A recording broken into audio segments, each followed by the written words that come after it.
Today I'll be showing you a 1996 Mazda 626. This has a 2.0 liter and we've got lifter noise.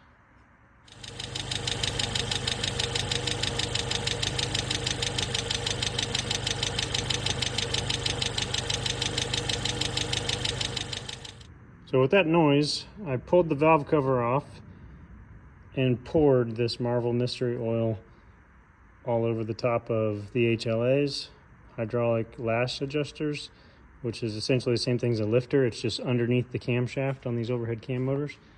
So as I had someone else crank over the engine with the fuel pump disengaged, just pulled the relay out of the fuse box and continued to crank while I poured this bottle of basically gunk remover. It's supposed to break down deposits and increase lubrication, but I went ahead and poured that all over the HLAs while the engine was turning over, kind of force fed them with an oil substance, and you'll be able to hear the result.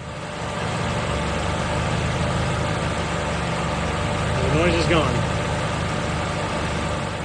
There are a lot of articles online. I read a ton of them about this HLA noise.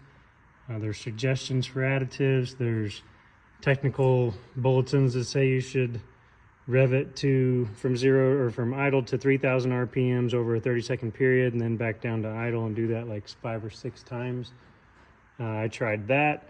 Some people say go for a drive. I tried that. Some people say let it idle for 10 to 30 minutes. I tried that. Nothing was working. So hopefully this helps somebody that's having the same trouble. This was after a timing belt and water pump change and an oil change all at the same time. So having to manually turn the engine over to line up timing marks probably drained the HLAs from the oil that was inside of them.